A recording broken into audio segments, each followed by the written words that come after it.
आ जीरा बुलाया ना मेरी तस्वीर जहाँ लिया है। दादा जी ले आना, मैंने पता तुझे तस्वीर करनी है जी। लो दादा जी थोड़ी तस्वीर। आजा बह जा। नहीं दादा जी मैं जाना, मैं टीवी देखना, मेरे फेवरेट कार्टून लगे। हाँ पुत्र बह जा, गल्ला करने है बह जा। क्या फेवरेट लगेगा, बिजली साड़ू है बह जा। oh, no. चलो तुसी आखदे पैने ते ब्याह ही जाना।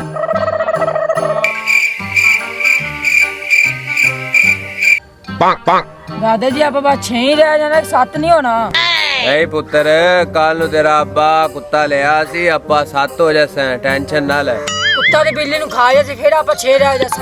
नहीं कोई गल नहीं पुत्र, कल नु तेरी शादी होनी है फिर आप 7 हो जाएंगे।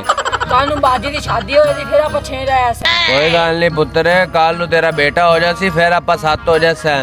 दादा जी अगर कल तुसी मार के तो फिर ऐसे 6 हो जैसे। कुत्ते ना साला, चल जा टीवी देख।